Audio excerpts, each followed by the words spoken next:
And we'll go. I'm going to introduce ourselves one more time. This is Ginny, Dave, and Aaron from DS Tech, and we are sharing how to set up your remote work and learning environment. A lot of us are working from home, and a lot of us have kids that have to learn from home too because schools are shutting down again. So that's what we're going to talk about. So the first thing that we talked about before we got on air here was having a consistent schedule. What do you think? I think consistency is the key. I think adapting to this work environment, whether it's through business or education, making sure you're still on that routine that you had when you were going to school or that you had when you were going to the office, and being regular about it. You know, you don't have to be in at 8 every morning, but 8:15, 8:05, 7:45, at least you're still doing the same processes that you did before things kind of got changed. Yeah. Consistency is huge. Yep. You know, you don't have to be in at 8 every morning, but Emily has joined us. Yay, we're live. Anyway, so yeah, I mean, I joke about my 13-second commute, but it's kind of cool because I grab my coffee and I'm at my computer, you know, 10 minutes before I begin because I have to get my remote environment set up, you know, and log in and stuff, right? Yep. So another thing is your environment. Now, my hubby set up this nice little cubby upstairs for me, so it's private. And when the kids are home, they're downstairs in their own little cubbies doing their work. So what about setting up, you know, your physical environment? What do you think? Well, I'm going to step back one conversation Absolutely. about being consistent in setting up a routine, etc. As a former teacher and someone who got his bachelor's degree predominantly online, my summertime routine was I was not working, of course, as a teacher. So I got up and I set my mornings aside for my college classes. Mm-hmm. And that was the time I spent doing my work. I got up in the morning and I did not turn on my TV or radio or anything else. I got on my computer and I started working. So that's an important thing to set a time aside and stick to it. And you know, you make your time and you be, like you said, consistent. Mm-hmm. And say, okay, I'm doing this every day from 8 o'clock to 11:30, and then I'm going to take a break, which is fine because you have breaks in school too. So that's my thoughts on that, being consistent, etc. Awesome. Thank you. Mm-hmm. I know, and I'm also in my environment, you know, I got my pink microphone. So, I mean, having a microphone and coffee. And Aaron has a headset, you know, and that's good because that, you know, gets rid of the extra noise so you can focus on who you're talking to. And an HD camera so that you can see each other's beautiful faces, right? Super important.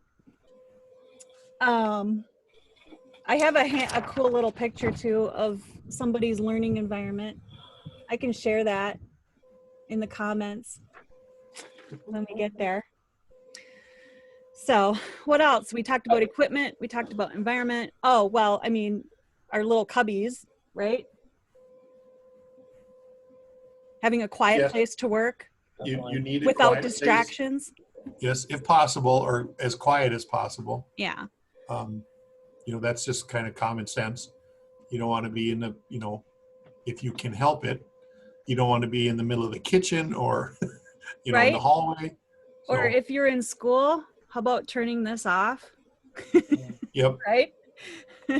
I mean, I have mine on because we communicate that way. So, and as far as work, right, we have lots of cool things that we use, like Windows Virtual Desktop. So when I log in from home, I'm logged into the same screens and everything as I was at work. I can literally do that anywhere, right? Yep. And we use That's- Teams to communicate. That's very important, the virtual desktop, et cetera, because you have the same resources available to you as you do in the office. Yes. Like, I know, like, I'm in the office, Jenny's at home.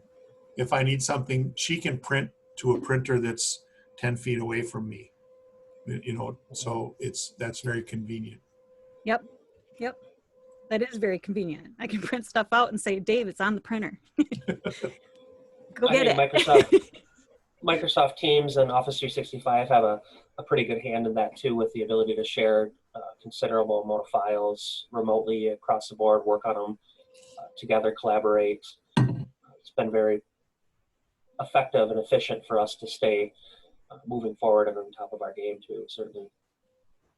Yeah, we happen to be on Zoom right now because I'm, recording and I'm, going out live on Facebook, but we use Teams for our meetings too. And that's pretty cool because it's all in the same environment and we can share documents and we can collaborate. I mean, cool stuff. So we'll be sharing lots more. I mean, do you have anything else to add to this particular conversation? Just real quick recap of what I've heard already today. I think the three biggest things that we touched upon are consistency, communication, and then leveraging the right technology to make the three of those work well within a work or learning environment. Yep. Okay. And lastly, security. Security is huge. Yep. You don't want to be just logging in with your home computer without having the proper security measures in place to protect your work environment, your work data, your personal data even. I mean, as a worker, I like to know that my stuff is safe. So make sure you go to dstech.net and sign up for your free security assessment. This is for business owners though, not for home users. Okay, I know we got everybody on our lives, but this is for home users. Now business owners. Did I say home users again? It's okay. Home users, you can go to our blog and you can find lots of information on there. So awesome. Yeah, I believe we have a, on our website, I'm going to check right now, It's right on our homepage. Yep, 18 things to make your remote work secure, convenient, and stress-free. Very good. Can't Oh miss it. yeah, Right? that is a good one. Yeah, I have it actually, the list over here. About securing your network. And a lot of them are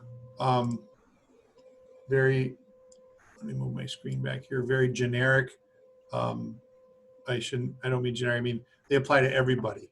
Yeah. Like a firewall, antivirus or software, safe surfing, update your computers, just common sense things. It doesn't matter if you're, whatever you're doing at home, even if you're not working or doing school, you need to be aware of. So, we can help certainly the businesses we work with, setting up firewalls, hardware and software firewalls, security software, antivirus, anti-malware software, scanning capabilities, etc. Yep. And remember, I always preach one thing: the number one way, the most likely way someone's going to get into your computer is via email, via phishing email. So, and that's covered in our security assessment. yep. It'll show you where those holes are and where people are vulnerable. So awesome. Get that free security assessment. Thanks for coming, guys. We'll be on, I don't think anything's going on next Thursday, so we should be able to hop on our normal Thursday schedule next week. If not, I'll be sure to let everybody know. So next week, we're going to go over some more Outlook tips, because we learned some more cool stuff recently that I'm going to implement You today. learned some more stuff. Definitely. I did. Well, Aaron did. Oh, good for you. We'll share them with you, Dave. Well, I will be learning next week, that's for sure. All right. Thank you. Have a great day. All right. See you later. Bye. Bye.